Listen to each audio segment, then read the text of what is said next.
ಶ್ರೀ ಗಣಪತಿ ಶಾರದಾ ಗುರುಭ್ಯೋ ನಮಃ. ಗುರುಬ್ರಹ್ಮ ಗುರುರ್ವಿಷ್ಣು ಗುರುದೇವೋ ಮಹೇಶ್ವರ. ಗುರು ಸಾಕ್ಷಾತ್ ಪರಬ್ರಹ್ಮ ತಸ್ಮೈ ಶ್ರೀ ಗುರವೇ ನಮಃ. ಶ್ರೋತೃಗಳಿಗೆ ಸಚ್ಚಿದಾನಂದೇಂದ್ರ ಸರಸ್ವತಿ ಸ್ವಾಮಿಗಳವರು ನೀಡಿರುವ ಭಗವದ್ಗೀತೆ ಕುರಿತಾದ ಉಪನ್ಯಾಸ ಮಾಲಿಕೆಯಲ್ಲಿ ಮುಮುಕ್ಷುಗಳನ್ನು, ಅಂದರೆ ಯಾರು ಮೋಕ್ಷದಲ್ಲಿ ಅಪೇಕ್ಷೆಯುಳ್ಳವರೋ ಅಂತಹವರನ್ನು ತಪ್ಪು ಹಾದಿಗೆ ಎಳೆಯುವ ಕಾಮ ಎಂಬ 24ನೆಯ ಉಪನ್ಯಾಸಕ್ಕೆ ಸ್ವಾಗತ. ಭಗವದರ್ಥವಾಗಿ ಕರ್ಮಗಳನ್ನು ಮಾಡುತ್ತಲಿರಬೇಕು.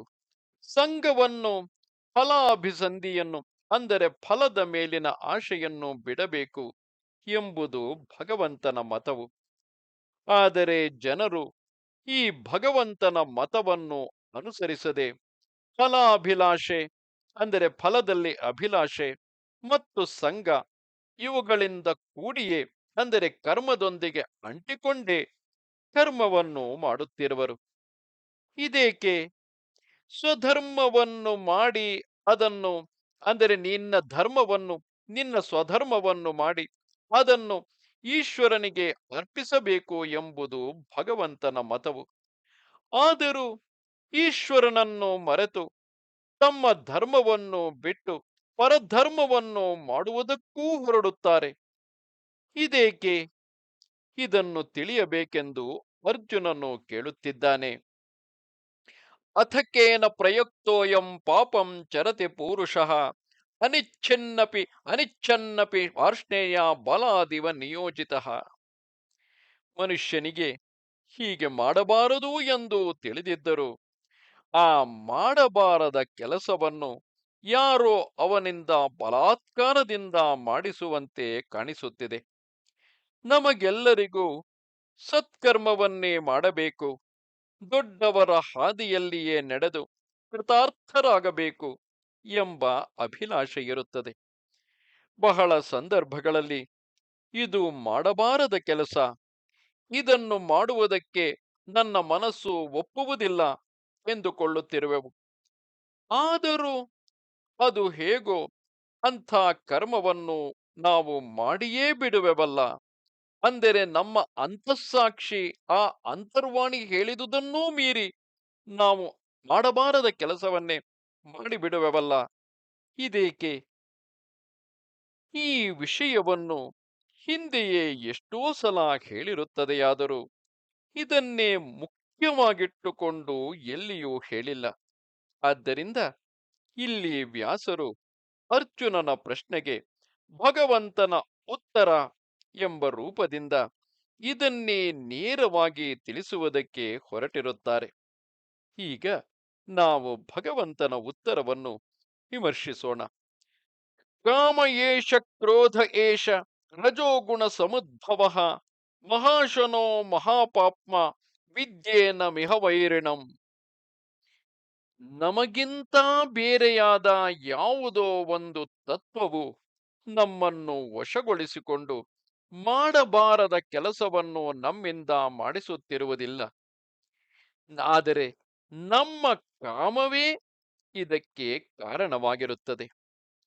ಸಂಘದಿಂದ ಕಾಮವಾಗುತ್ತದೆ ಎಂಬುದನ್ನು ಹಿಂದೆಯೇ ಹೇಳಿರುತ್ತದೆ. ಅಂದರೆ ನಾವು ಯಾವ ರೀತಿಯ ವ್ಯಕ್ತಿಗಳ ಸಂಘವನ್ನು ಮಾಡುತ್ತೇವೋ, ಯಾವ ರೀತಿಯ ಕರ್ಮಗಳ, ಯಾವ ರೀತಿಯ ಪರಿಸರದ ಸಂಬಂಧವನ್ನು ಮಾಡುತ್ತೇವೆಯೋ ಅದರಂತೆ ನಮಗೆ ಆಸೆಗಳು ಹುಟ್ಟುತ್ತವೆ. ಸಂಘದಿಂದ ಕಾಮವಾಗುತ್ತದೆ. ಕಾಮಾತ್ಮರಾದವರು ಕಾಮ್ಯ ಕರ್ಮವನ್ನೇ, ಅವರು ಬಯಸಿದುದನ್ನೇ ಮಾಡುತ್ತಿರುತ್ತಾರೆ. ಅವರಿಗೆ ಕರ್ಮಯೋಗದ ನಿಶ್ಚಯಾತ್ಮಕ ಬುದ್ಧಿಯು ಉಂಟಾಗಲಾರದು. ಇದನ್ನು ಹಿಂದೆ ಹೇಳಿರುತ್ತದೆ. ಇಂದ್ರಿಯಗಳು ವಿಷಯವನ್ನು ಹಿಂಬಾಲಿಸುವಲ್ಲಿ ಮನಸ್ಸನ್ನು ಕೂಡ ಅವುಗಳ ಹಿಂದೆಯೇ ಬಿಟ್ಟರೆ ಆಗ ಸಮುದ್ರದಲ್ಲಿ ಹಡಗನ್ನೊಯ್ಯುವ ಗಾಳಿಯಂತೆ ಕಾಮವು ವಿವೇಕವನ್ನೂ ಎಳೆದುಕೊಂಡು ಹೋಗುತ್ತದೆ. ಇದನ್ನು ಹೇಳಿದ್ದಾಗಿದೆ. ಈ ಪ್ರಸಿದ್ಧವಾದ ಕಾಮವೇ ನಮ್ಮನ್ನು ಕರ್ಮಯೋಗದ ಹಾದಿಯಿಂದ ತಪ್ಪಿಸಿ ತಪ್ಪು ದಾರಿಗೆ ಒಯ್ಯುವುದು. ಈ ಕಾಮಕ್ಕೆ ಕ್ರೋಧ, ಲೋಭ, ಸಮೋಹ ಮುಂತಾದ ಬಗೆ ಬಗೆಯ ರೂಪಾಂತರಗಳುಂಟು. ಯಾವ ರೂಪವಾದರೇನು, ಎಲ್ಲವೂ ಕಾಮವೇ. ನಾವು ಮಾಡಬಾರದ ಕೆಲಸವನ್ನು ಮಾಡುವಂತೆ ಪ್ರೇರಿಸಿದ್ದೆಲ್ಲವೂ ಕಾಮವೆಂದೇ ತಿಳಿಯಬೇಕು. ಪ್ರಕೃತಿಯಿಂದ ಪ್ರೇರಿತರಾಗಿ ಅದರಂತೆಯೇ ಜೀವರುಗಳು ನಡೆಯುತ್ತಿರುವರು ಎಂದು ಆಗಲೇ ಹೇಳಿಲ್ಲವೇ. ಪ್ರಕೃತಿಯಲ್ಲಿರುವ ರಜೋಗುಣದ ಕಾರ್ಯವೇ ಈ ಕಾಮವೆಂಬುದು. ಈ ಕಾಮವು ಎದ್ದುಕೊಂಡಾಗ ಯುಕ್ತಾಯುಕ್ತ ವಿವೇಕ ಇರುವುದಿಲ್ಲ. ಇದು ಮಹಾಶನವು. ಬಕಾಸುರನಂತೆ ಇದಕ್ಕೆ ಆಹಾರವು ಬಹಳ ಬೇಕು. ಇದಕ್ಕೆ ಎಷ್ಟು ವಿಷಯಗಳನ್ನು ಕೊಟ್ಟರೂ ತೃಪ್ತಿಯಾಗುವುದಿಲ್ಲ. ಇದರಂಥ ಕೆಟ್ಟ ವೃತ್ತಿಯು ಇನ್ನೊಂದಿಲ್ಲ. ಕಾಮವೇ ಪಾಪವು.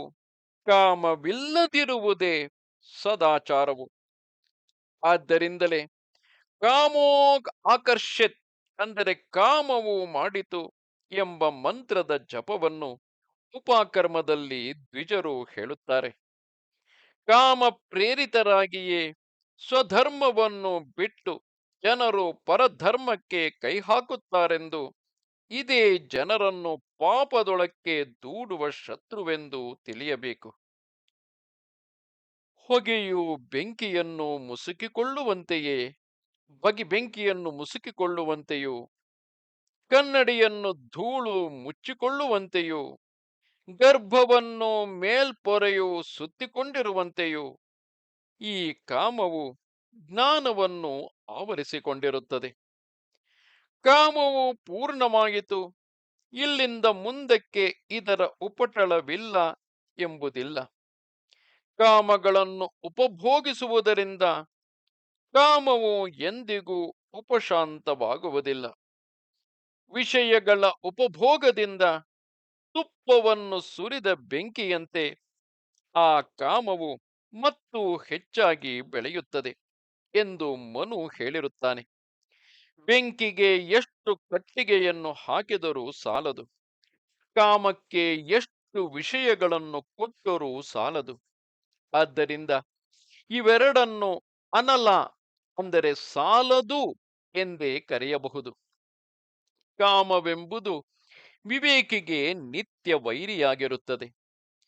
ಕಾಮವು ಬರುವುದರೊಳಗೆ ಇಗೋ ಇದು ನನ್ನನ್ನು ಹಾಳು ಮಾಡುತ್ತದೆ ಎಂದು ಅವನು ಮೊದಲೇ ತಿಳಿದುಕೊಂಡು ಎಚ್ಚರಿಕೆಯಿಂದ ಅದನ್ನು ದೂರ ಮಾಡಿಕೊಳ್ಳುತ್ತಾನೆ. ಆದರೆ ಅವಿವೇಕಿಯಾದವನು ಕಾಮವು ಬಂದಾಗ ಅದನ್ನು ಮಿತ್ರನಂತೆ ಬರಮಾಡಿಕೊಂಡು ಕೊನೆಗೆ ಅದರಿಂದಾದ ದುಷ್ಪರಿಣಾಮವನ್ನು ಮನಗಂಡು ಅಯ್ಯೋ ಕೆಟ್ಟೆನಲ್ಲ ಎಂದು ಕೊರಗುತ್ತಾನೆ. ಆದ್ದರಿಂದ ಕಾಮವೆಂಬುದು ತಿಳಿದವನಿಗೆ ನಿತ್ಯ ವೈರಿಯು ಎಂದು ಭಗವಂತನು ಹೇಳಿರುತ್ತಾನೆ. ಆದ್ದರಿಂದ ಯಾವನು ವಿವೇಕಿಯಾಗಿ ಕರ್ಮವನ್ನು ತನಗೆ ಬಂಧಕವಾಗಿ ಮಾಡಿಕೊಳ್ಳದೆ ಅದನ್ನು ಮೋಚಕ ಸಾಮಗ್ರಿಯಾಗಿ ತಿರುಗಿಸಿಕೊಳ್ಳಬೇಕೆಂದು ಬಯಸುತ್ತಾನೋ ಅವನು ಮೊದಲಿನಿಂದಲೂ ಕಾಮವನ್ನು ಶತ್ರುವಿನಂತೆ ಭಾವಿಸಿ ಅದನ್ನು ತನ್ನ ವಶದಲ್ಲಿ ಇಟ್ಟುಕೊಳ್ಳುವುದಕ್ಕೆ ಪ್ರಯತ್ನಿಸಬೇಕು. ಶತ್ರುವನ್ನು ಜಯಿಸಬೇಕು ಎನ್ನುವವನು ಶತ್ರುವಿಗೆ ಬಲವನ್ನು ಕೊಡುವ ದುರ್ಗವನ್ನು ಮೊದಲು ವಶಪಡಿಸಿಕೊಳ್ಳಬೇಕು. ಪಾಳೆಗಾರರು ದುರ್ಗಗಳನ್ನು ಏರ್ಪಡಿಸಿಕೊಂಡು ತಮಗೆ ಬೇಕಾದ ಆಹಾರ ದಿನಸುಗಳನ್ನು ಮದ್ದುಗುಂಡುಗಳನ್ನು ಅದರಲ್ಲಿ ಇಟ್ಟುಕೊಂಡು ಊರ ಮುಂದಿನ ಹೆಬ್ಬಾಗಿಲನ್ನು ಬಲವಾಗಿ ಹಾಕಿಸಿ ಒಳಗೆ ಸುರಕ್ಷಿತವಾಗಿರುತ್ತಿದ್ದಂತೆ ಕಾಮವು ಒಂದು ದುರ್ಗವನ್ನು ಮಾಡಿಕೊಂಡಿರುತ್ತದೆ. ದುರ್ಗದಲ್ಲಿ ಇರುವವರು ತಮಗೆ ಬೇಕಾದಾಗ ಹೊರಕ್ಕೆ ಬರುವುದಕ್ಕೆ ಕೆಲವು ಕಳ್ಳದಾರಿಗಳನ್ನು ಮಾಡಿಕೊಂಡಿರುವಂತೆ ಕಾಮವು ಇಂದ್ರಿಯಗಳೆಂಬ 5 ಕಳ್ಳಗಂಡಿಗಳನ್ನು ಮಾಡಿಕೊಂಡಿರುತ್ತದೆ. ಮನಸ್ಸು, ಬುದ್ಧಿ ಎಂಬ ವಾಸಸ್ಥಾನವನ್ನು ಮಾಡಿಕೊಂಡಿರುತ್ತದೆ. ಈ ಇಂದ್ರಿಯಗಳ ಮೂಲಕ ಕಾಮವು ಮನುಷ್ಯನನ್ನು ಬಗೆಬಗೆಯಾಗಿ ಮೋಹಗೊಳಿಸುತ್ತಾ ಹಲವು ಬಿಲಗಳನ್ನು ಮಾಡಿಕೊಂಡಿರುವ ಇಲಿಯಂತೆ ತಪ್ಪಿಸಿಕೊಳ್ಳುತ್ತಾ ಗೋಳುಗುಟ್ಟಿಸುತ್ತಿರುತ್ತದೆ. ಆದ್ದರಿಂದ ಇಂದ್ರಿಯಗಳೆಂಬ ಕಳ್ಳಗಂಡಿಗಳನ್ನು ಮೊದಲು ಮುಚ್ಚಿಹಾಕಿ ಈ ಕಾಮವು ಹೊರಕ್ಕೆ ತಲೆ ಹಾಕದಂತೆ ಮಾಡಿಕೊಳ್ಳಬೇಕು. ಬಳಿಕ ಮನಸ್ಸನ್ನು ಬುದ್ಧಿಯನ್ನು ವಶಪಡಿಸಿಕೊಳ್ಳಬೇಕು. ಕಾಮವನ್ನು ಗೆದ್ದುಕೊಳ್ಳುವುದು ಎಂಬುದು ಒಂದು ದೊಡ್ಡ ತಂತ್ರವು. ಅರಿಬಲದಲ್ಲಿ ಅಲ್ಲಿ ತೋರಿ ಇಲ್ಲಿ ಹಾರುತ್ತಾ ಬಹಳವಾಗಿ ಕಿರುಕುಳದ ತೊಂದರೆಗಳನ್ನು ಮಾಡುತ್ತಲೇ ಇರುವ ವೀರಭಟನನ್ನು ಕೊಲ್ಲುವುದಕ್ಕೆ ಮಾಡುವ ಉಪಾಯಗಳನ್ನೆಲ್ಲ ಇದನ್ನು ನಾಶ ಮಾಡುವುದಕ್ಕೂ ಮಾಡಬೇಕಾಗುತ್ತದೆ. ಇದು ಸಾಧಕನಿಗೆ ಬಲಿಷ್ಠವಾದ ಶತ್ರುವು. ಇದು ಹಲವು ಬಗೆಗಳಿಂದ ಸಾಧಕರ ಕಣ್ಣಿಗೆ ಮಣ್ಣೆರಚಿ ಹೇಗೋ ತಪ್ಪಿಸಿಕೊಂಡು ಬಿಡುತ್ತದೆ. ಒಂದು ಕಡೆಯಿಂದ ಇದನ್ನು ಓಡಿಸಿದರೆ ಮತ್ತೊಂದು ಕಡೆಯಲ್ಲಿ ಕಾಣಿಸಿಕೊಂಡು ಉರವಣಿಸುತ್ತಾ ಮೇಲ್ವಾಯ್ದು ಬರುತ್ತಿರುವುದು. ಆದ್ದರಿಂದ ಇದನ್ನು ಗೆಲ್ಲುವುದಕ್ಕೆ ಒಂದು ವ್ಯವಸ್ಥಿತವಾದ ಕರ್ಮವನ್ನು ಕೈಗೊಳ್ಳಬೇಕಾಗಿರುತ್ತದೆ. ಇಂದ್ರಿಯಗಳನ್ನು ಮೊದಲು ಹಿಡಿತದಲ್ಲಿ ಇಟ್ಟುಕೊಳ್ಳಬೇಕೆಂದು ಹೇಳಿದೆಯಷ್ಟೇ. ಆದರೆ ಇಂದ್ರಿಯಗಳಿಗೆ ಬೆಂಬಲವಾಗಿ ಅವುಗಳ ಒಳಗೆ ಸೂಕ್ಷ್ಮವಾಗಿ ಅವೆಲ್ಲವನ್ನು ವ್ಯಾಪಿಸಿಕೊಂಡು ಕುಣಿಸುತ್ತಿರುವುದು ಮನಸ್ಸು. ಆದ್ದರಿಂದ ಮನಸ್ಸು ನಮಗೆ ಅಳವಟ್ಟ ಹೊರತು ಇಂದ್ರಿಯಗಳು ಸಂಪೂರ್ಣವಾಗಿ ವಶಕ್ಕೆ ಬರುವುದಿಲ್ಲ. ಸಂಕಲ್ಪ ವಿಕಲ್ಪ ರೂಪವಾದ ಮನಸ್ಸಿಗಿಂತಲೂ ನಿಶ್ಚಯಾತ್ಮಕವಾದ ಬುದ್ಧಿಯು ಇನ್ನೂ ಸೂಕ್ಷ್ಮವೂ ವ್ಯಾಪಕವೂ ಆಗಿರುತ್ತದೆ. ಯಾವನಿಗೆ ಬುದ್ಧಿಯು ಹಿಡಿತಕ್ಕೆ ಸಿಕ್ಕಿರುವುದೋ ಅವನಿಗೆ ಮನಸ್ಸು ಇಂದ್ರಿಯಗಳು ಸಿಕ್ಕಿದಂತೆಯೇ ಸರಿ. ದೊಡ್ಡದೊಂದು ಯಂತ್ರಕ್ಕೆ ಚಾಲಕವಾದ ಮೂಲದ ಕೀಲು ಎಲ್ಲಿದೆ ಎಂಬುದನ್ನು ತಿಳಿದುಕೊಂಡರೆ ಇಡೀ ಯಂತ್ರವೇ ನಮ್ಮ ವಶವಾಗುವ ಹಾಗೆ ಮನ ಇಂದ್ರಿಯಗಳ ಒಟ್ಟು ಸಂಘಾತವು ಬುದ್ಧಿ ಎಂಬ ಕೀಲನ್ನು ವಶಪಡಿಸಿಕೊಂಡ ಮಾತ್ರದಿಂದ ನಮ್ಮ ವಶಕ್ಕೆ ಬರುತ್ತದೆ. ಕಾಮವು ಇಂದ್ರಿಯಗಳಲ್ಲಿ ತೋರಿದರೂ ಅದು ನಿಜವಾಗಿ ಮನಸ್ಸಿನಲ್ಲಿ ಬುದ್ಧಿಯ ಮೂಲಕವಾಗಿ ತೋರಿಕೊಳ್ಳುತ್ತಿರುವುದು. ಈ ಮೂರರ ವ್ಯಾಪಾರಗಳನ್ನು, ಅಂದರೆ ಮನಸ್ಸು ಬುದ್ಧಿ ಇಂದ್ರಿಯಗಳ ವ್ಯಾಪಾರಗಳನ್ನು ಚೆನ್ನಾಗಿ ವಿಂಗಡಿಸಿ ತಿಳಿದುಕೊಳ್ಳುವುದರಿಂದ ಕಾಮವನ್ನು ಗೆಲ್ಲುವುದಕ್ಕೆ ಸಹಾಯವಾಗುವುದು. ವಿಷಯಗಳು ನಮ್ಮ ಎದುರಿಗೆ ಬಂದ ಕೂಡಲೇ ಇಂದ್ರಿಯಗಳಲ್ಲಿ ಒಂದು ಬಗೆಯ ಪ್ರತಿಕ್ರಿಯೆ ಉಂಟಾಗುತ್ತದೆ. ಈ ಪ್ರತಿಕ್ರಿಯೆಯಿಂದ ಶಬ್ದ, ಸ್ಪರ್ಶ, ರೂಪ, ರಸ, ಗಂಧ ಎಂಬ ವಿಕಲ್ಪಗಳು ಮನಸ್ಸಿನಲ್ಲಿ ಏರ್ಪಡುತ್ತವೆ. ಆ ವಿಕಲ್ಪಗಳನ್ನು ಒಟ್ಟುಗೂಡಿಸಿ ಇದು ಇಂಥ ವಸ್ತು ಎಂಬ ಅರಿವನ್ನು ಬುದ್ಧಿಯು ಉಂಟುಮಾಡಿ ಜೀವನಿಗೆ ಒಪ್ಪಿಸುತ್ತದೆ. ಆಗ ಹಿಂದೆ ಹಲವು ಬಾರಿ ಅನುಭವಿಸಿದ ವಾಸನೆಯಿಂದ ಜೀವನು ಮತ್ತೊಮ್ಮೆ ಆ ವಿಷಯವನ್ನು ಅನುಭವಿಸಬೇಕೆಂದು ನಿಶ್ಚಯಿಸಿ ಅದಕ್ಕೆ ಅನುಗುಣವಾಗಿ ಸಂಕಲ್ಪಿಸಿ ಆ ಕಾರ್ಯವನ್ನು ನೆರವೇರಿಸುವುದಕ್ಕಾಗಿ ಕರ್ಮೇಂದ್ರಿಯಗಳನ್ನು ಪ್ರೇರಿಸುತ್ತಾನೆ. ಆಗ ಕರ್ಮೇಂದ್ರಿಯಗಳು ತಮ್ಮ ತಮ್ಮ ವ್ಯಾಪಾರವನ್ನು ನೆರವೇರಿಸಿ ಜೀವನಿಗೆ ವಿಷಯದ ಉಪಭೋಗವನ್ನು ತಂದುಕೊಟ್ಟು ಕಾಮದ ಬೀಜಗಳನ್ನು ಅಂತಃಕರಣದಲ್ಲಿ ಬಿತ್ತುತ್ತವೆ.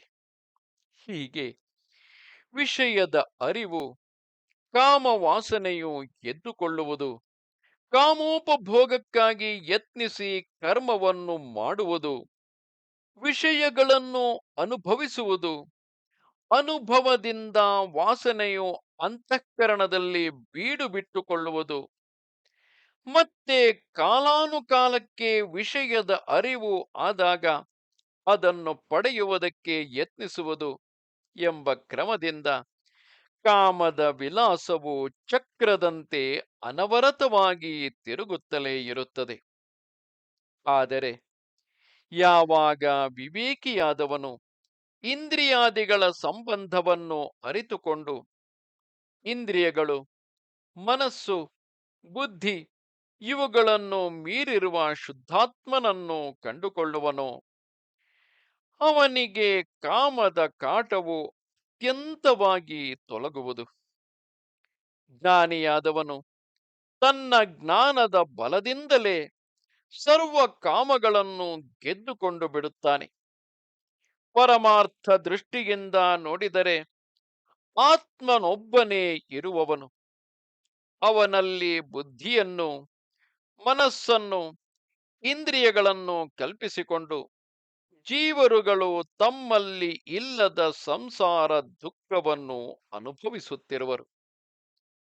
ಆದ್ದರಿಂದ ಶ್ರುತಿಯಲ್ಲಿ ಈ ಅಧ್ಯಾರೋಪವನ್ನು ಅಲ್ಲಗಳೆಯುವ ಅಧ್ಯಾತ್ಮ ಯೋಗವನ್ನು ಉಪದೇಶಿಸಿರುತ್ತದೆ. ಹೇಗೆಂದರೆ, ವಾಕ್ಗೆ ಮುಂತಾದ ಇಂದ್ರಿಯಗಳನ್ನು ಮನಸ್ಸಿನಲ್ಲಿ ಲಯ ಮಾಡಿಕೊಳ್ಳಬೇಕು ಎಂದರೆ, ಮನಸ್ಸಿನ ವೃತ್ತಿಗಳಿಗಿಂತ ಬೇರೆಯಾಗಿ ಇಂದ್ರಿಯಗಳ ವ್ಯಾಪಾರವೇ ಇಲ್ಲವೆಂಬುದನ್ನು ಅರಿತು ಎಲ್ಲವೂ ಮನಸ್ಸೇ, ಅಂದರೆ ಎಲ್ಲ ಇಂದ್ರಿಯಗಳ ವ್ಯಾಪಾರವು ಮೂಲತಃ ಮನಸ್ಸೇ ಎಂದು ನಿಶ್ಚಯಿಸಿಕೊಳ್ಳಬೇಕು. ಆ ಮನಸ್ಸನ್ನು ನಿಶ್ಚಯಾತ್ಮಕವಾದ ಬುದ್ಧಿಯಲ್ಲಿ ಲಯಗೊಳಿಸಿಕೊಳ್ಳಬೇಕು. ವಿಷಯಗಳನ್ನು ವಿಕಲ್ಪಿಸುವುದರಲ್ಲಿ ಇರುವ ದೋಷವನ್ನು ಗೊತ್ತುಪಡಿಸಿಕೊಂಡು ಮನಸ್ಸಿನ ಚಾಂಚಲ್ಯವನ್ನೆಲ್ಲ ನೀಗಿಕೊಂಡು ನಿಶ್ಚಯಾತ್ಮಕವಾದ ಬುದ್ಧಿಯಲ್ಲಿ ನೆಲೆ ನಿಲ್ಲಬೇಕು. ಆಮೇಲೆ ಆ ಬುದ್ಧಿಗೂ ಸಾಕ್ಷಿಯಾಗಿರುವ ಆತ್ಮನ ಸ್ವರೂಪವನ್ನು ಹಿಡಿದು ಈ ಅನಾತ್ಮ ಸಂಬಂಧವನ್ನೇ, ಅಂದರೆ ಯಾವುದನ್ನು ಇಂದ್ರಿಯ, ಬುದ್ಧಿ, ಮನಸ್ಸು ಎಂದು ಈವರೆಗೆ ಹೇಳಲಾಗಿತೋ ಅದೇ ನಾವು ಎಂದು ತಿಳಿದುಕೊಂಡಿದ್ದೆವೋ ಈ ಎಲ್ಲ ಅನಾತ್ಮ ಸಂಬಂಧವನ್ನೇ ಕಳಚಿಕೊಳ್ಳಬೇಕು. ಈ ರೀತಿಯಲ್ಲಿ ಇಂದ್ರಿಯಗಳು, ಮನಸ್ಸು, ಬುದ್ಧಿ ಈ ಕ್ರಮದಿಂದ ಬುದ್ಧಿಗಿಂತಲೂ ಆಚೆ ಇರುವ ಶುದ್ಧಾತ್ಮ ಸ್ವರೂಪವನ್ನು ಯಾವನು ಕಂಡುಕೊಳ್ಳುವನೋ ಅವನಿಗೆ ಕಾಮದ ಉಪಟಳವು ಇನ್ನು ಎಂದೆಂದಿಗೂ ಇರುವುದಿಲ್ಲ. ಭಗವಂತನು ಅರ್ಜುನನಿಗೆ ಮಾಡಿದ ಉಪದೇಶವು ಈಗ ಎಲ್ಲಿಗೆ ಬಂದು ನಿಂತಂತಾಯಿತು. ಇದನ್ನು ಒಮ್ಮೆ ಮನಸ್ಸಿಗೆ ತಂದುಕೊಂಡು ಈ ಉಪನ್ಯಾಸವನ್ನು ಉಪಸಂಹಾರ ಮಾಡೋಣ. ಮುಮುಕ್ಷುವಾದವನು ಫಲಾಭಿಲಾಷೆಯನ್ನು ಬಿಟ್ಟು ಸಂಗವಿಲ್ಲದೆ ಕರ್ಮಯೋಗವನ್ನು ಮಾಡುವುದಕ್ಕೆ ಕಾಮವೇ ಅಡ್ಡಿಯಾಗಿರುತ್ತದೆ.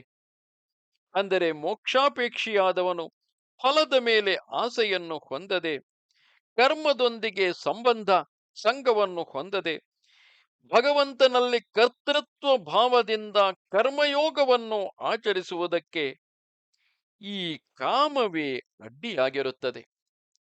ಈ ಕಾಮವೇ ಕ್ರೋಧಾದಿಗಳ ರೂಪವನ್ನು ತಾಳುತ್ತಾ ಸಾಧಕರನ್ನು ಅಡ್ಡಹಾದಿಗೆ ಎಳೆಯುವುದಾದ್ದರಿಂದ ಇದನ್ನು ಗೆಲ್ಲುವುದಕ್ಕೆ ಮೊದಲು ಪ್ರಯತ್ನವನ್ನು ಮಾಡಬೇಕು.